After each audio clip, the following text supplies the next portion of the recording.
Good morning, dear student. In today's class, we will discuss about the RCC retaining wall. Okay, we will study about RCC retaining wall, what is retaining wall, where we have to use it, all of that. Okay, so let's start the class. Retaining wall. It's a very important structural component for civil engineering structures. We use retaining wall in a large scale for various type of civil engineering project. Okay, like in building, in road project, in railway project, bridges, all over there. Okay. So first of all, what is retaining wall? Basically, retaining wall is a structure which is used to retain the soil, which is used to retain the soil, right? Anywhere in a civil engineering project where the label created between soil, different labels are there in soil, so we have to provide retaining wall to make the structure stable and avoid the settlement of soil. So retaining wall are relatively rigid walls, completely RCC wall.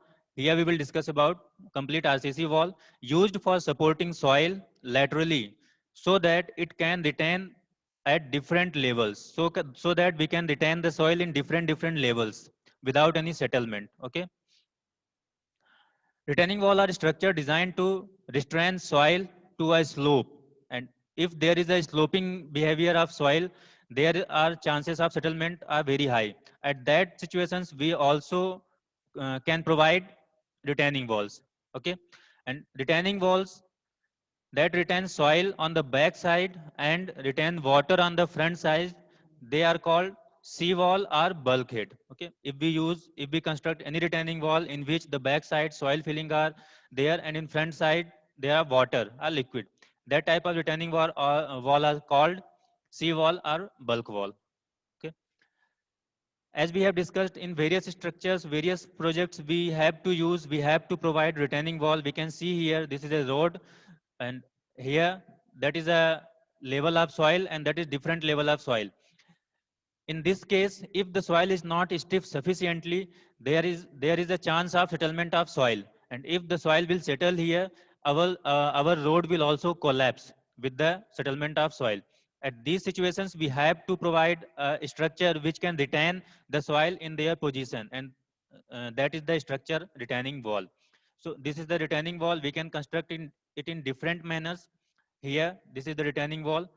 Again, we can see here, this is a road project, and we have provided the retaining wall in these places. Okay, to retain the side soil, to avoid the settlement of soil. This is a retaining wall in buildings. Okay, if we construct a building underground, any story, so we have to provide retaining wall to avoid the settlement of earth aside the structure. Okay, here we can see we have excavated the soil, and we have to we will construct a room here, any structure. So at that, for that structure or that room, the wall beside the structure will feel a pressure by the earth, by these soil or these earth. To avoid these pressures, to transfer these pressure safely, we have to construct retaining wall besides the earth. Okay, and only side walls we have to construct as a retaining wall, not the intermediate walls. Intermediate wall will be normal wall. Okay. In the same sense, here this is a multi-story building. In multi-story building, like in mall, in commercial buildings, or in residential building, we generally provide 2 to 3 story as under construction, underground. Okay, so at that condition, we have to provide retaining wall to ensure the stability or to avoid the settlement of soil, right? So these are the retaining walls for the multi-story building. Also in the railway projects, this is a railway track, and to here, this is the railway line level, and this is the another level of soil. To avoid the settlement of soil of that particular height, to create obstruct of the railway track, we have to provide the retaining wall here, and that's why we have provided the retaining wall. So retaining wall is a very important component, very important structure, what which we have to provide in many civil engineering projects. This is bridge, underpass and bridge. In underpass, here is if we cross the two different alignment of road in this different level. At that time, we have to provide retaining wall to retain the soil, back soil. So this is a retaining wall whose purpose is to retain the soil, back soil, these back soils. Okay. In the same sense, in bridges, these are abutments, and this is wing wall. So wing wall and abutment behave like a retaining wall. The main objective of the wing wall and abutment is also to retain the soil, back soil. So they also behave like a retaining wall. Okay. Now, component of retaining wall. What are the major or basic component of retaining wall? What we are going to design here, right? So in a basic retaining wall, there is a wall that is called stem, that is base, and base have two part. The back side part is called heel, and the front side is size part is called toe. That is the original ground level, and that is the soil filling level. Okay, that is the artificial filling what we have done, and that is the original ground level. Okay,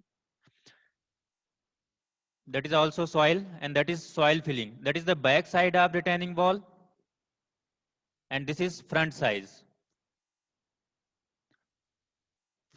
of retaining wall.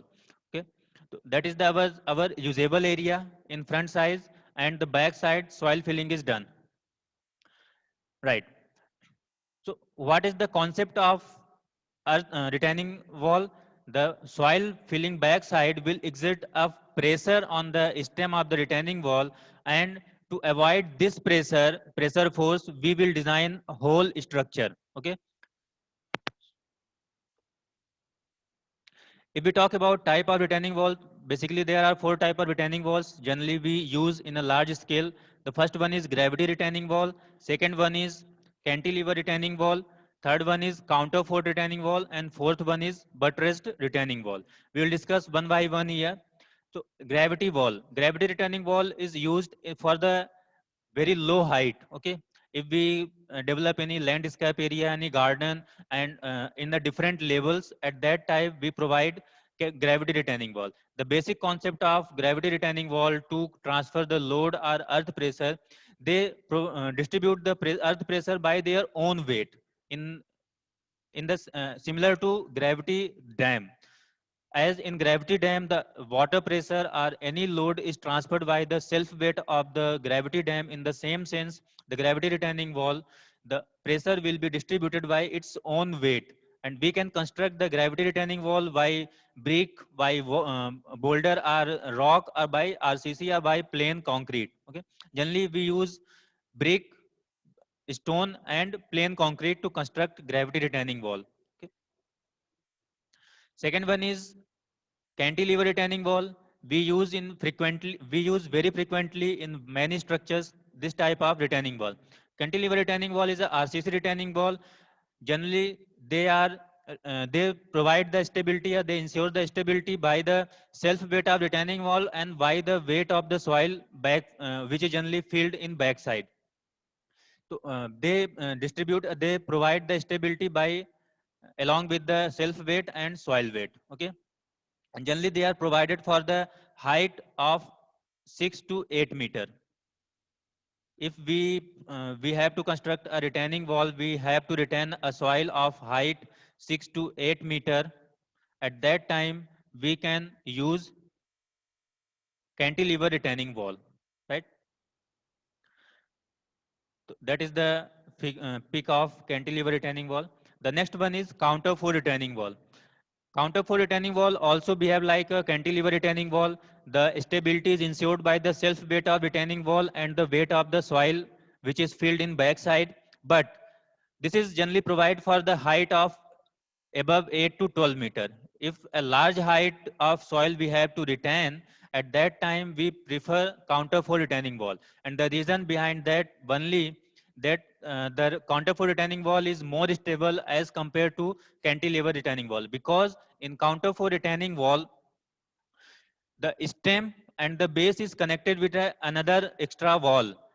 That is called the counterfort. These walls are called counterfort, and if we construct the counterfort, we connect the stem with base, the stability is increased of the overall retaining wall. Okay, that's why they are more suitable for the more height of the more height of soil. Okay, here the behavior of stem and base is not cantilever as cantilever retaining wall. In cantilever retaining wall, the stem and base behave like a cantilever manner, but in counterfort retaining wall, the counterfort stem or base behave like a continuous slab, because if we see that part and that part of retaining wall, if we see in base that and that part, they behave like a cantilever slab, sorry, continuous slab. Okay, and this is a cross sectional view of counterfort retaining wall.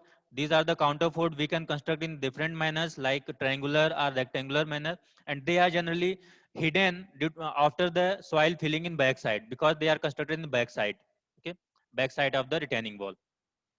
So they are very commonly used in many projects like building road or railways. The next one is buttress. This is the buttress retaining wall. Okay, buttress retaining wall is similar to the counterfort retaining wall. The basic difference between both of them, in counterfort retaining wall, the counterforts are constructed in back side of the retaining wall where we have to fill the back soil. Okay, but in the buttress retaining wall, the connecting element is constructed in front side of the retaining wall, and the soil filling is done generally back side. So in buttress retaining wall, these are the connecting member and they are called buttress. In the case of counterfort, they are called counterfort. In the case of buttress wall, they are called buttress. Okay, so in the case of buttress retaining wall, they are in the front side of the retaining wall, and they are not hidden in soil because the soil is filled in backside. So they create obstructions during the movement of the passenger or movement of the vehicles or any use, and they acquire the space in front side. That's why they are omitted by the counterfort retaining wall. If we construct in the counterfort manner, this space is usable. That's why nowadays counterfort retaining wall is used in a large scale. Okay, that's all for today. In next class, we will discuss about the design consideration of retaining wall. What are the design consideration, design parameters generally considered during the design of retaining wall? We will discuss in detail. Thank you.